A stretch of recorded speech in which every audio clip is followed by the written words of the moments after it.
Annoyance factor. An annoyance factor, aka nuisance or irritation, in advertising and brand management, is a variable used to measure consumers' perception level of annoyance in an ad, then analyzed to help evaluate the ad's effectiveness. The variable can be observed or inferred and is a type that might be used in factor analyses. An annoyance effect, aka nuisance or irritation, is a reference to the impact or result of an annoying stimuli, which can be a strategic aspect of an advertisement intended to help a message stick in the minds of consumers. References to annoyance effects have been referred to as annoyance dynamics. While the words factor and effect, as used in the behavioral sciences, have different meanings, in casual vernacular, they have been used interchangeably as synonymous. A more general or umbrella term would simply be advertising annoyance. History. Comment on advertising in 1850 associated some practices, disparagingly, with begging. Measuring annoyance factors. The discipline of identifying and measuring annoyance in quantitative research became prevalent around 1968, an outgrowth of the quant revolution in social sciences that began in the 1950s.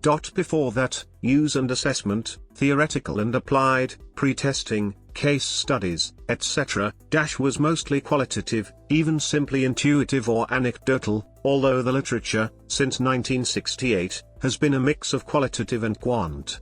Identifying, testing, and evaluating annoyance factors is both cross-disciplinary and interdisciplinary. Activity includes psychology, sociology, anthropology, semiotics, economics, management science, and, since the advent of the information revolution about 1992, many fields related to information technology and engineering. Generally, annoyance from an ad can be identified in three areas. Annoyance in ad production and placement.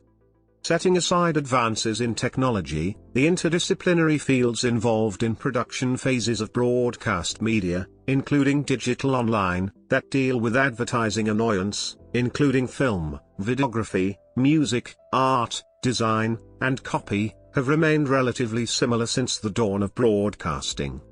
Applications. An annoyance stimulus can be A. A desired marketing strategy or B. An unavoidable, albeit inherent mix of attributes of a marketing message to weigh and balance or minimize. Traditional annoyance stimuli might feature repetitive phrases or repetitive ads or an annoying communicator. Annoyance stimuli, whether nuanced, subtle, or overt, might involve creating an unpleasant sound, such as a bad jingle, one that consumers can't get out of their heads. In the northeastern United States, specifically the New York and Philadelphia metropolitan areas, the Mr. Softy jingle, officially titled Jingle and Chimes, is both loved and hated. It sticks in people's heads. The New York Times characterized it as exquisitely Pavlovian, triggering salivation or shrieking, sometimes both at once. In the same article, the New York Times asserted that it is the textbook embodiment of an earworm, once heard, never forgotten. Generally, broadcast and streaming advertising is annoying. Exceptions might include product placement, which avoids interruptions. Advertisers commonly try to appeal to positive emotions, and, with a careful mix of various gradations of annoyances, appealing to those emotions can be achieved. Nonetheless, the goal is to etch a message in the minds of consumers without turning them off. Capital outlay for the use of it can be relatively expensive for major consumer product companies and the research behind it, sophisticated. Annoyance stimuli, visual or auditory or perceptual, can be in any combination of loudness, repetition, length, on television, radio, print media, packaging, product displays, billboards, mail, telemarketing, especially robocalls, the internet, including email, and mobile devices, for example. Also direct-to-consumer ads, especially pharmaceuticals, call-to-action marketing, and false ads. The annoyance stimuli of some ad campaigns might be so subtle that, initially, it is unnoticeable, but over time, highly noticeable. For instance, Folgers Coffee, which was acquired by Procter & Gamble in 1963, ran high-frequency ads on TV and in print from 1965 to 1986 featuring Mrs. Olson, portrayed by actress Virginia Christine, 1920 to 1996. Some consumers initially perceived her messages as pleasant, but over time, annoying, as some research found. Yet, the annoyance technique was a successful brand strengthening strategy. Under P&G, Folgers became the #1 coffee brand in America. The target market of P&G's high-frequency campaign became multi-pronged. Consumers who infrequently watched TV were likely to see the message at least once, an effective reach strategy, while those who binge-watched, even if annoyed, might still choose Folgers, if for no other reason, because the name is etched in their minds, an effective weight strategy. Although interruptions are annoying, whether high-frequency or long-run slots, the disruptions caused by the interruptions are most often intentional efforts to redirect the attention of viewers with the aim of sharpening their focus. Primetime TV, as of 2019, has breaks that run back-to-back 30-second ads for as long as 6-minute intervals. Annoyance factor thresholds. When advertisers intentionally use annoyance stimuli, they strive to know annoyance thresholds, compare to anxiety thresholds, and carefully monitor them.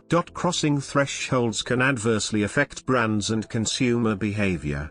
For example, TV channel surfing, especially in eras following the emergence of remote controls, is a concern for advertisers and program producers.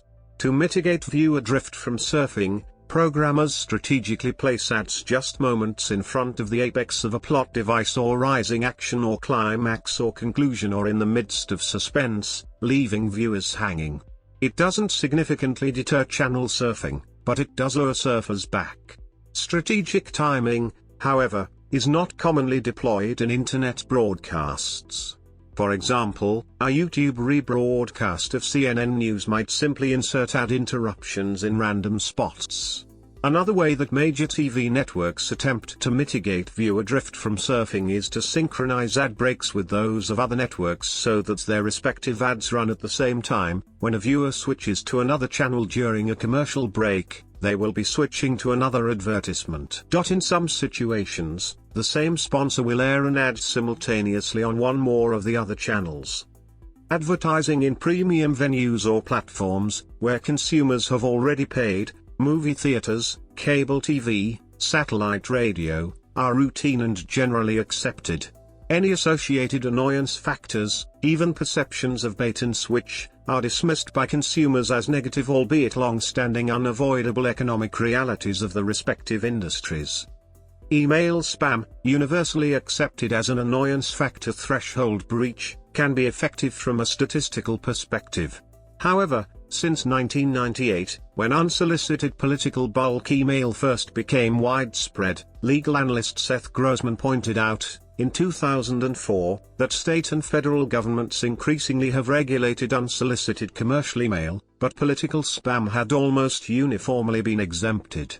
Grossman averred that politicians apparently did not feel a need to regulate political spam, their argument being that they would never use spam, due to the annoyance factor. Challenges of minimizing avoidance of longer ads.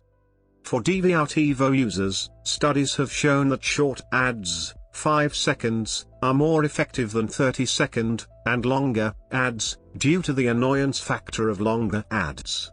The problem, however, is whether programmers can sell 5-second ads instead of 30-second, and longer ads, with similar pricing, especially considering the challenge of consistently producing effective 5-second ads.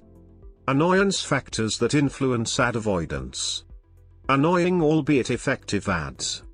Some ads are deliberately annoying. Some are cute or funny, but, for some, wear thin over time. Memorable, but not always effective. North America. Exhibit of an annoyance factor analysis table. Factor analysis of perceptual items and attitude measures in online advertising. Academicians Kelly S. Burns, Ph.D., and Richard J. Lutz, Ph.D., surveyed online users in 2002. In doing so, they chose 6 online ad formats: I, banners; 2, pop-ups; 3, floating ads; 4, skyscrapers; V, large rectangles; and Vi, interstitials. To develop perceptual factors, ratings of the 15 perceptual items for all 6 online ad formats were run through principal components analysis with varimax rotation. The authors inferred, from a scree plot, a possible 3-factor solution. The first 3 factors accounted for over 68% of the total variance. The remaining 12 reflected no more than 5% of the variance, each. The first of the 7 tables in their paper, Table 1, below, shows the loadings of the factors generated through principal component extraction and varimax rotation. Performing arts analogy. Using annoyances as disruptive devices in advertising to help messages sink in can be analogous to jarring devices used in performing arts. For example, in the Alvin Ailey American Dance Theatre December 6, 2019, premiere of Greenwood at City Center in New York, Donald Byrd, born 1949, the choreographer, described his work as theater of disruption. It disrupts our thinking about things, especially, in particular, things around race. The dance performance addresses a 1921 racist mob attack in Tulsa's then segregated Greenwood District, which, at the time, was one of the country's most affluent African American communities, known as America's Black Wall Street.